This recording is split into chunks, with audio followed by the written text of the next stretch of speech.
6 heures du matin. Le réveil sonne. Tu ouvres les yeux et déjà tu sens ce poids. Encore une journée comme les autres. Et si je te disais qu'il existe une façon complètement différente de commencer ta journée? Une façon qui fait que tu te lèves avec le sourire, même les lundis? Je m'appelle Jordi et ici sur Le silence du Bouddha, je partage ce qui fonctionne vraiment. Pas de théorie, que du concret. Aujourd'hui, je vais te montrer 7 rituels bouddhistes simples. Le numéro 5, celui-là m'a pris des mois à comprendre. Mais quand j'ai capté, tout a changé. Et à la fin, je vais te raconter quelque chose que je n'ai jamais dit. Commençons. Je vais te raconter un truc. Il y a quelques semaines, je me suis réveillé et... Tu sais ce moment où tu n'as même pas encore ouvert les yeux, mais tu sais déjà que la journée va être lourde? J'ai pensé, c'est ça la vie? Survivre jusqu'au week-end? Et là, je me suis rappelé de quelque chose que j'avais appris sur la façon dont les moines bouddhistes commencent leur journée. Rien de compliqué. Pas besoin de se lever à 4 heures du matin ou de méditer 3 heures. Juste 7 petites choses. Mais ces 7 petites choses, elles changent absolument tout. Si tu en appliques ne serait-ce que 3, je te garantis qu'en une semaine, tu vas sentir la différence. Bon, le premier rituel, le réveil conscient. Et là, tu te dis, ben oui, je me réveille consciemment. Mais attends, laisse-moi te poser une question. Quand ton réveil sonne, qu'est-ce que tu fais en premier? Allez, sois honnête avec toi-même. Le téléphone, c'est ça? Je faisais pareil. Réveil, main automatique vers le téléphone, Instagram, WhatsApp. Voyons voir ce qui s'est passé pendant que je dormais. Et hop, le stress était déjà là, avant même que je sorte du lit. Les moines ont ce truc qu'ils appellent les 3 premiers souffles. Avant de toucher quoi que ce soit, tu respires 3 fois, profondément. La première fois que j'ai essayé, j'ai pensé que c'était ridicule. Franchement, je me suis dit, 3 respirations vont changer ma vie? Mais après quelques jours, j'ai compris. Ces 3 respirations, ce n'est pas pour te relaxer. C'est pour te rappeler que cette journée, c'est toi qui la commences. Pas ton téléphone, pas tes notifications, pas les attentes des autres. Toi, tu respires, tu sens ton corps dans le lit, le poids de ta tête sur l'oreiller, la chaleur sous la couette, et pendant quelques secondes, tu décides. C'est ton moment, rien que le tien. Essaye demain matin. Juste 3 respirations avant de toucher ton téléphone. Compte-les dans ta tête. 1, 2, 3. Tu verras, ces quelques secondes changent toute la dynamique de ta matinée. Et une fois que tu as fait ces 3 respirations, c'est là que le deuxième rituel entre en jeu. Parce que maintenant, ton esprit est calme, présent. Et c'est le moment parfait pour pratiquer la gratitude avant que les pensées arrivent. Parce que là, si tu ne fais rien, ton cerveau va commencer son truc habituel. Tu le connais bien ceci. Il faut que je fasse ça. J'ai pas fini ça. Il me manque ça. J'ai oublié de répondre à cette personne. C'est comme un aimant à souci, ton cerveau le matin. Alors voilà ce que les moines font. Avant que ton cerveau commence avec sa liste interminable, avant même qu'il ait le temps de se lancer dans les problèmes, tu nommes 3 choses pour lesquelles tu es reconnaissant. Dans ta tête, silencieusement. Tu n'as même pas besoin de les écrire. Et voilà. Écoute bien, ça ne peut pas être les mêmes qu'hier. C'est ça le défi, parce que sinon, ça devient mécanique. Famille, santé, toi, tous les jours. Non. Au début, oui. Tu penses aux évidentes, la famille, la santé, un toit au-dessus de ta tête. Normal. Mais quand tu fais ça pendant 1 semaine, 2 semaines, tu commences à remarquer des choses que tu ne voyais même pas avant. L'eau chaude de la douche, cette sensation quand l'eau coule sur ta peau, ce café qui t'attend dans la cuisine, l'odeur, tes jambes qui fonctionnent et qui te portent où tu veux aller, le fait que tu vois avec tes yeux, que tu entends, des petites choses, mais qui deviennent énormes quand tu les remarques. Tu sais ce qui se passe quand tu fais ça chaque matin? Ton cerveau commence à chercher les bonnes choses automatiquement. C'est comme si tu l'entraînais. Tu lui apprends à voir ce qui va bien, pas juste ce qui manque ou ce qui ne va pas. Ce n'est pas de la pensée positive bidon où tu te mens à toi-même en disant que tout est parfait. Non, c'est du réalisme reconnaissant. Voir ce que tu as vraiment pendant que tu travailles pour ce que tu veux avoir.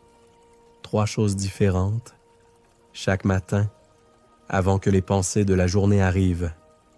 Et maintenant que ton esprit est dans cet état de gratitude, que tu es présent et reconnaissant, c'est le moment de réveiller ton corps. Parce que ton esprit est prêt, mais ton corps, lui, il a besoin d'attention aussi. Le mouvement en silence. Et non, tu n'as pas besoin de devenir prof de yoga ou de connaître 50 postures. Je parle vraiment d'étirer ton corps sans musique, sans podcast dans les oreilles, sans bruit de fond. Juste toi et ton corps. Dans le silence, les moines ont cette vision que le corps garde absolument tout ce que tu as vécu hier. La tension de cette réunion stressante, le nœud dans le ventre quand tu as eu cette conversation difficile, l'inquiétude que tu as ressentie en lisant ce message, tout ça reste là, coincé dans tes muscles, dans tes articulations. Et si tu ne le libères pas consciemment, devine quoi? Tu le trimbales dans ta journée d'aujourd'hui, puis dans celle de demain, et après-demain. Alors ils font un truc tout simple mais puissant, 5 minutes d'étirement conscient, sans se presser, sans forcer, en sentant vraiment chaque partie du corps. Je l'ai essayé et au début, je vais être honnête avec toi, c'était bizarre, vraiment bizarre. On est tellement habitué au bruit constant, la musique, les podcasts, la télé en fond, les notifications. Le silence, ça nous met mal à l'aise. Ça fait presque peur. Les premières fois, j'avais envie de mettre de la musique ou de planifier ma journée dans ma tête pendant que je m'étirais. Parce que le silence, ça nous confronte à nous-mêmes. Mais quelques jours après, quand tu bouges en silence, tu commences vraiment à écouter ton corps. Et je veux dire, vraiment écouter. Cette épaule droite qui est tendue, là, celle que tu ne remarques jamais.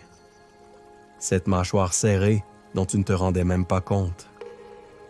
Cette respiration courte et rapide alors que personne ne te court après. Ton corps te parle, tout le temps, mais on n'écoute jamais. Et quand tu l'écoutes enfin, tu peux commencer à le changer, à relâcher cette tension, à respirer plus profondément, à te détendre. Pas besoin d'une routine compliquée de 30 postures. Tu tournes ton cou doucement d'un côté, puis de l'autre. Tu lèves tes bras vers le ciel et tu étires ta colonne. Tu penches pour toucher tes pieds. Même si tu n'y arrives pas, ce n'est pas grave. Tu fais des cercles avec tes épaules. 5 minutes, dans le silence complet. Essaie. Ton corps te remerciera d'une façon que tu ne peux même pas imaginer maintenant. Et tu sais quoi? Une fois que ton esprit est présent, que tu as pratiqué la gratitude, que ton corps est réveillé et connecté, c'est là que tu peux te poser une des questions les plus puissantes de ta journée. La question du jour. Et celle-là, elle change absolument tout dans la façon dont tu vas vivre les prochaines heures. La plupart des gens, quand ils se lèvent, qu'est-ce qu'ils font? Ils se demandent qu'est-ce que je dois faire aujourd'hui? Et leur cerveau commence immédiatement à générer la liste. Les emails, les appels, les courses, le rendez-vous, la réunion, ce truc à réparer, cette personne à rappeler. C'est épuisant rien que d'y penser. Les bouddhistes, eux, se posent une question complètement différente. Une question qui semble simple, mais qui est incroyablement puissante. Comment est-ce que je veux me sentir aujourd'hui? Laisse ça entrer un instant. Pas qu'est-ce que je dois faire, mais comment je veux me sentir. Tu vois la différence? C'est énorme. L'une te met en mode survie, tu cours après ta journée. Tu réagis à ce qui arrive, tu subis. L'autre te met en mode intention. Tu crées ta journée, tu choisis depuis quel état intérieur tu vas vivre tout ça. Parce que regarde, tu peux avoir exactement la même liste de tâches, les mêmes problèmes à résoudre, les mêmes défis, mais si tu décides consciemment que tu veux te sentir en paix, ou présent, ou calme, ou ancré, tu vas aborder tout ça depuis un endroit complètement différent. Je vais te raconter. Il y a des jours où je me réveille et je sais que ça va être lourd. Réunions compliquées, décisions difficiles à prendre, conversations que je n'ai pas envie d'avoir. Avant, je stressais rien qu'à y penser. Mon ventre se serrait. Mon souffle devenait court. Et je n'avais même pas encore commencé ma journée. Maintenant, je me pose cette question. Comment je veux me sentir aujourd'hui? Et je laisse la réponse venir, sans forcer, sans chercher la bonne réponse. Parfois c'est centré, d'autres fois c'est léger, ou compatissant envers moi-même, ou courageux, ou simplement OK avec ce qui est. Et cette intention, écoute-moi bien, elle change absolument tout, parce que ce n'est pas ce que tu fais qui détermine ta journée, c'est depuis où tu le fais, depuis quel état intérieur. Tu peux faire les mêmes choses en étant stressé et réactif ou en étant calme et intentionnel. Même action. Expérience complètement différente. Alors demain matin, avant de regarder ton agenda, avant de checker tes messages, pose-toi cette question. Comment je veux me sentir aujourd'hui? Laisse un mot venir, ou une sensation, et garde ça avec toi. Laisse ce mot te guider dans tes choix, dans tes réactions, dans ta façon d'être. Maintenant, on arrive au rituel qui m'a posé le plus de problèmes, celui que j'ai évité pendant des semaines parce que je ne le comprenais pas. Et pourtant, c'est celui qui a eu l'impact le plus profond sur ma vie. Rituel numéro 5. La minute de rien. Celui-là, écoute. Celui-là m'a vraiment coûté à comprendre. Je l'ai remis à plus tard, encore et encore. Je me disais, OK, je ferai ça plus tard, d'abord les autres rituels. Parce que franchement, je pensais que ça ne servait à rien. Et puis un jour, un moine m'a dit quelque chose qui m'a fait réfléchir. Il m'a dit, « Ton problème n'est pas que tu ne comprends pas ce rituel. Ton problème, c'est que tu comprends trop bien. Et ça te fait peur. » Il avait raison. Alors voilà ce que c'est. 1 minute où tu ne fais absolument rien. Tu ne médites pas. Tu ne visualises pas ton futur. Tu n'affirmes pas des pensées positives. Tu ne respires pas d'une façon spéciale. Tu ne répètes pas de mantra. Rien du tout. Tu t'assois et tu existes. C'est tout. Tu es juste là. Ça semble facile, non? 1 minute. 60 secondes. Tu peux faire ça les yeux fermés. Mais essaie. Vraiment, essaie. 1 minute sans rien faire. Sans objectif. Sans but. Sans travailler sur toi-même. Ton esprit va vouloir s'échapper. Et vite. Très vite. C'est une perte de temps. Je ferais mieux de regarder mon téléphone. Ou de planifier ma journée.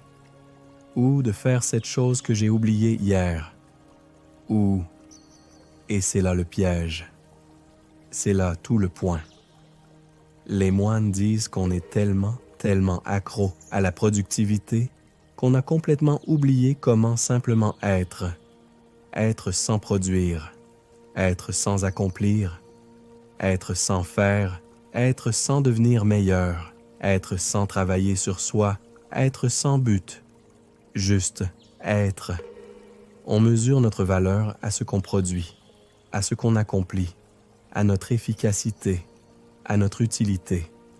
Et cette minute te dit « Non, ta valeur n'est pas dans ce que tu fais, elle est dans le simple fait que tu existes. » Quand tu commences à faire ça chaque matin, quelque chose de très subtil se passe. Ça ne se voit pas du jour au lendemain, mais avec le temps, tu commences à sentir que tu n'as pas besoin d'être constamment occupé pour avoir de la valeur. Que c'est OK de s'arrêter. Que tu peux exister sans justifier ton existence parce que tu produis. Que tu es complet tel que tu es, même quand tu ne fais rien. Je vais te dire un truc. Ce rituel a complètement changé ma relation avec l'anxiété. Parce que l'anxiété, elle vient toujours du même endroit. Je dois faire ça. Je dois accomplir ça. Je dois devenir ça. Je dois réussir ça. Je dois. Et cette minute de rien te rappelle, chaque matin. Là, maintenant, dans cet instant, tu n'as rien à faire, tu n'as rien à prouver, tu n'as rien à devenir, juste être ici. Et c'est suffisant, tu es suffisant. 1 minute, chaque matin, sans rien faire. Ça semble peu, ça semble même ridicule quand je te le dis comme ça. Mais c'est peut-être le rituel le plus transformateur de tous. Bon, une fois que tu as fait cette minute, que tu as touché ce lieu de paix en toi, il est temps de prendre une décision consciente sur comment tu vas naviguer cette journée. Et pour ça, tu vas avoir besoin d'une boussole. L'intention écrite. Maintenant que tu es présent, reconnaissant, que ton corps est réveillé, que tu sais comment tu veux te sentir et que tu as touché ce lieu de paix en toi, il est temps de mettre tout ça en action. Et pour ça, tu vas écrire une seule phrase. Attention, ce n'est pas une liste de tâches, ce n'est pas faire ceci, faire cela, ce n'est pas un plan d'action. C'est une seule phrase qui résume l'essence de ce que tu veux cultiver aujourd'hui. L'état d'être que tu veux incarner. Par exemple, aujourd'hui je choisis la patience, même quand c'est difficile. Aujourd'hui je pratique le lâcher-prise sur ce que je ne contrôle pas. Aujourd'hui, je me permets de me tromper et d'apprendre. Aujourd'hui, je reste ancré, peu importe ce qui arrive. Tu vois, ce n'est pas faire 10 choses, c'est être d'une certaine façon. Et maintenant, pourquoi l'écrire? Pourquoi ne pas juste y penser? Il y a quelque chose de magique qui se passe quand tu mets des mots sur du papier, avec un stylo, de ta main. Ça quitte le domaine de la pensée vague et ça devient réel, concret, tangible. Ton cerveau le prend au sérieux d'une façon complètement différente. C'est comme si tu signais un contrat avec toi-même. Tu écris ta phrase sur un petit papier, pas sur ton téléphone, sur du papier. Et ensuite, tu gardes ce papier avec toi, dans ta poche, dans ton portefeuille, tu le colles sur ton miroir, sur ton frigo, peu importe, mais tu le gardes visible. Parce qu'écoute bien ce qui va se passer. Dans la journée, les choses vont devenir difficiles. C'est inévitable. Un collègue va te frustrer. Un imprévu va arriver. Tu vas recevoir une mauvaise nouvelle. Quelqu'un va te dire quelque chose qui te blesse. Et dans ce moment-là, tu vas avoir besoin de te rappeler ton intention. Je vais te raconter quelque chose de très concret. Il y a eu ce jour où mon intention était « Aujourd'hui, je choisis le calme, peu importe ce qui arrive. » J'ai écrit ça le matin. J'ai plié le papier. Je l'ai mis dans ma poche. En milieu d'après-midi, j'ai reçu un message qui m'a vraiment énervé. Tu sais, ce genre de message où tu sens la colère monter immédiatement. Tes mains tremblent, tu veux répondre tout de suite. De façon impulsive, j'ai mis ma main dans ma poche. J'ai senti le papier. Je l'ai sorti. Je l'ai lu. Aujourd'hui, je choisis le calme. J'ai respiré 3 fois. J'ai attendu 10 minutes. Et j'ai répondu depuis un endroit complètement différent. Sans cette intention écrite, j'aurais réagi automatiquement, avec colère, avec défensive, et j'aurais probablement empiré la situation. Mais ce petit papier dans ma poche, il m'a ramené à moi-même, à qui je voulais être ce jour-là. C'est ça la puissance de l'intention écrite. Elle te ramène à toi quand tu es sur le point de te perdre. Une phrase, écrite à la main, sur du papier, chaque matin, différente chaque jour, adaptée à ce que tu sens être nécessaire pour toi ce jour-là. Essaie pendant 1 semaine, juste 1 semaine. Et viens me raconter dans les commentaires ce qui s'est passé. J'ai vraiment envie de savoir. Et maintenant, on arrive au dernier rituel, le plus simple de tous, mais peut-être le plus important. Parce que tout ce qu'on a fait jusqu'ici, toute cette préparation, elle mène à ce moment. Le sourire intérieur, le dernier rituel, le plus simple de tous, et pourtant, celui qu'on oublie le plus souvent.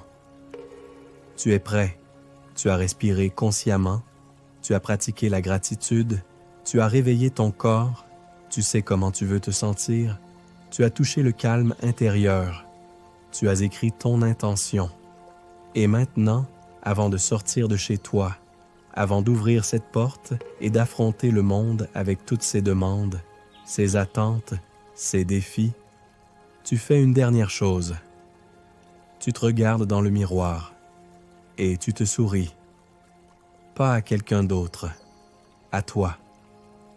Tu te regardes vraiment dans les yeux et tu t'offres un sourire sincère, authentique, comme tu sourirais à quelqu'un que tu aimes profondément. La première fois que je l'ai fait, honnêtement, je me suis senti complètement ridicule. Là, debout devant mon miroir, à me sourire à moi-même comme un... je ne sais même pas quoi. J'avais l'impression d'être bizarre. J'ai même regardé autour de moi pour vérifier que personne ne me voyait, alors que j'étais seul chez moi. C'est dire à quel point on trouve ça étrange de se montrer de la gentillesse à soi-même. Mais après quelques secondes, quelque chose a bougé à l'intérieur, quelque chose de profond. C'était comme si une partie de moi qui attendait depuis longtemps recevait enfin de l'attention, de la bienveillance, de l'amour, parce que regarde notre vie. On passe nos journées à être durs avec nous-mêmes, à nous exiger toujours plus, à nous critiquer pour chaque petite erreur, à nous comparer aux autres et à ne jamais être assez. Assez bien, assez rapide, productif, réussi. On parle à nous-mêmes d'une façon qu'on ne parlerait jamais à quelqu'un qu'on aime. Et ce sourire, ce simple sourire dans le miroir, c'est comme te dire « Hey, je te vois, je suis de ton côté. On va faire cette journée ensemble, toi et moi. Et peu importe ce qui arrive, je ne t'abandonnerai pas. » Les bouddhistes parlent beaucoup de la compassion envers tous les êtres, mais ils disent aussi que la compassion commence par soi-même, que si tu ne peux pas être bienveillant avec toi, tu ne peux pas vraiment l'être avec les autres. Ce sera toujours forcé, superficiel.